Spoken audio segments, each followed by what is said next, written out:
So a little note before we begin, Harros isn't as fleshed out as some of the other characters. I feel as though his narrative is, well, there's a lot of continuity between all of this story dialogue. It's going to be pretty quick compared to some of the others. There are some details that I'm going to gloss over because I feel as though they fit better in another video. I'm trying to keep everyone's narrative self-contained, so someone who is looking up a specific character will only really have to worry about spoilers for that specific character's lore, if that makes sense. Anyway, it all makes sense whenever it all comes together, trust me. The brigands pointed us toward the temple. Shunned by the devout, their allegiances lie to those who offer tar, or spirits. They entertain themselves with drunken antics or violent cruelties. They know better than to attack us. But they followed us at a distance, hoping for scraps. I was given a choice: to kneel before the executioner's axe, or the queen. An easy choice. For years I wore her sigil, repeated all the oaths, but I always knew one day, no matter how many honors were bestowed upon me, I would escape. When the orders came, I felt pride swell in my chest. Despite my longings, I knew we were superior to these wretched creatures. These swine rotted within cramped, filthy temples. None were more misguided than these madmen, decorated with bones and mud. So Harros is sent on a mission to Fulgrim by a queen he has a fragile fealty to. He vows to abandon his role as a vassal, but has not made a rigid plan to do so. He is given this mysterious mission, and that fills him with pride because, like the brigands that follow at a distance for scraps, he views these practitioners in their filthy temples as subhuman animals. They were a pathetic lot, squandering their time to drink moonshine and fight over scraps. An offering of a bag of tar garnered me their quick attention, but I sensed betrayal in their eyes. I knocked one down, and the other told me all he knew. As I turned to walk away, one struck my armor with a rock. Were they mad? I could just as soon cut them down as take a piss. I looked into their hungry eyes and warned them as much.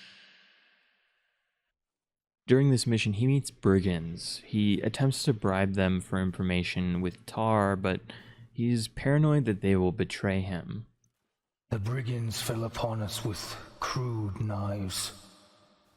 Trailing blood, I stumbled into a cavern. Deep within, a priest welcomed me, clutching a tablet. He promised I would be reborn within the shadow of the Revered. But he could do nothing for my injuries. He ushered me deeper into the labyrinth. It must have been dug by 1,000 hands. I ignored much of what he said until he called my name. Smiling, he forgave me for the crime I would soon commit. It was all etched in stone, he assured me.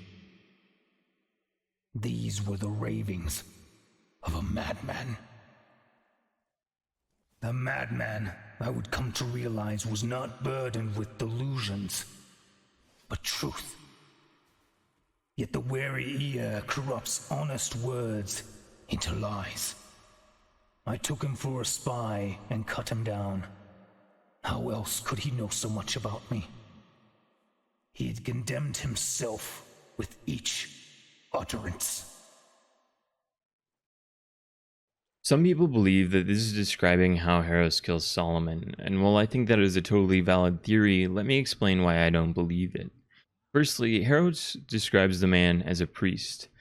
While he could be a unreliable narrator here, there are no other places in this game where Solomon is described as such. Secondly, he is described as smiling, but we are never shown Solomon's face. In fact, the visage in his armor is distinctly not smiling. The lore regarding Solomon's assailant is as follows. I know you're awaiting my assailant. I've read how you will descend on me. I will be too slow to stop you, though I will try. So we know Harros is a capable fighter, but he's also injured and bleeding here. And it's safe to assume that Solomon, given his intricate armor and general gameplay, is an equally capable fighter. So it's difficult for me to believe that Solomon couldn't defend himself even though he was trying to against a wounded opponent. Furthermore, the tablet that Solomon acquires is in fact not unique to him. Solomon acquires this tablet in a way that others might as well.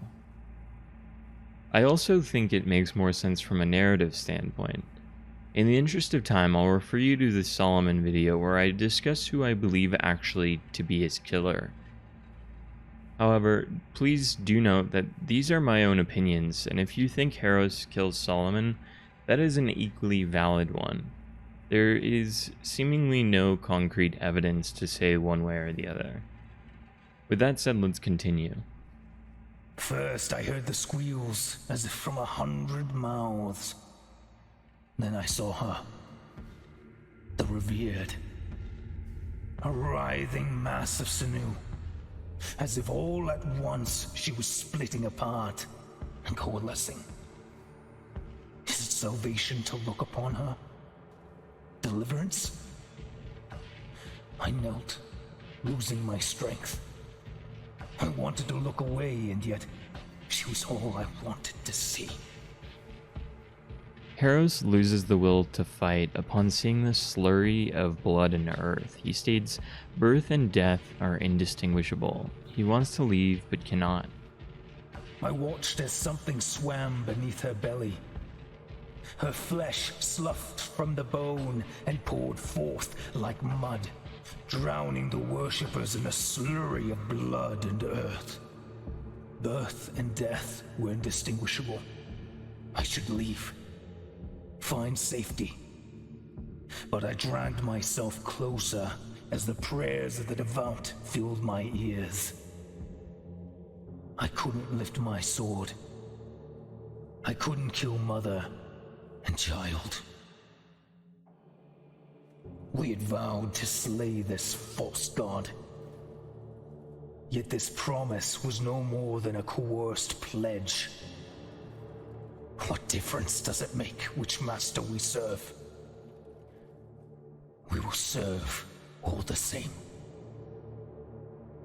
The word vassal here is used to describe a subordinate to a being in a position of power.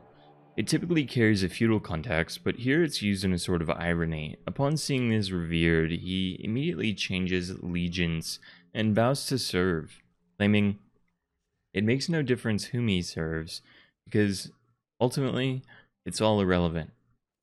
Everyone serves in the end. Harros' story is the story of a man who ultimately falls to his arrogance. Driven by his sense of superiority, he underestimates the brigands, and they ambush him, stabbing him with crude knives. Harros' effigy states, the vassal's figure appears noble in his pursuits. The likeness Harros embodies arrogance. Consumed by his purpose, he plunged headfirst into a squalid temple. But no titles or honors could serve as a substitute for conviction.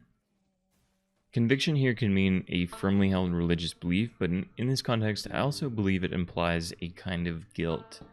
Harros receives this verdict by some unseen jury. It doesn't matter how many titles or honors he has. It was all pointless in service of this so-called Revered. Ultimately, he was sentenced or convicted to serve this mother and child. And so he dies, but he is not filled with any sense of regret. Despite feeling no loyalty to the queen he pledged fealty to, this sudden cause was enough to rouse a willingness to sacrifice himself for. Silent, the newborn crawled from the earth's viscera, a gaunt, sallow-skinned creature, not entirely inhuman. Its hands grasped uselessly at her deflated form. Her limbs writhed and coiled around it. Perhaps an embrace. Harros describes a sallow-skinned, human-like creature emerging from Earth's viscera. Could this be the Foundling? Unfortunately, I'll have to leave you with a bit of a cliffhanger. As I said, I'm trying to keep these videos short and self-contained. This video will act as a sort of part 1 for the end of this series. I've been working steadily on the Foundling video, however, it's probably my most ambitious undertaking in this series so far, so I hope I left you with enough to satisfy you hardcore Harros fans out there. I wish he had been given a little more attention, but he's almost certainly one of the simpler characters in this game. What's interesting to note is that he also doesn't seem to follow the same rules as the other characters. For example, you can generally bet that the recollection of death is the last note, but in here, it's the second. It revolves around his orders and how he's prideful that he's being sent on a mission to kill these wretched creatures. Hoping to have the Foundling video out soon. That'll be the final video in this series, so I'm hoping to go out with a bang. I'm doing a lot of digging on the back end, and obviously I have to do a Foundling playthrough, which is taking me quite a bit of time. So, yeah, anyway, thanks for watching. See you in the next one.